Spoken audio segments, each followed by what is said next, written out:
মাহটোত মানে এই অশান্তি দিনকেইটা আজিৰ পৰা আৰম্ভ। মাহটোত এই টান পোৱা দিনকেইটা আজিৰ পৰা আৰম্ভ। ভাতকেইটা বনালো যেন তেনে। ভাতকেইটা বনাই এই আলু গুটি, কঁঠাল গুটি, বাঁহগাজ এনেকে ভাজি এখন বনাম আৰু এইভাগে যেনে তেনে গিলি থব লাগিব। বেছি বনাই থাকিব নাই আৰু। বাঁহগাজটো অকণ সৰু হ'ব, মানুহ বেছি নহয়। ল'ৰা দুটা কণী দুটাকে ভাজি দিব লাগিব। এই দুটাই খাব তেহেঁতি। মিঠাতেলটো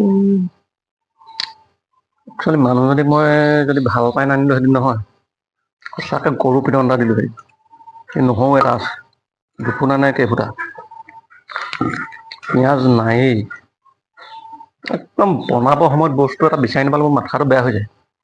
কালি গধূলি ইমান ধুনীয়াকৈ কৈছো যে বস্তু কি কি নাই ক।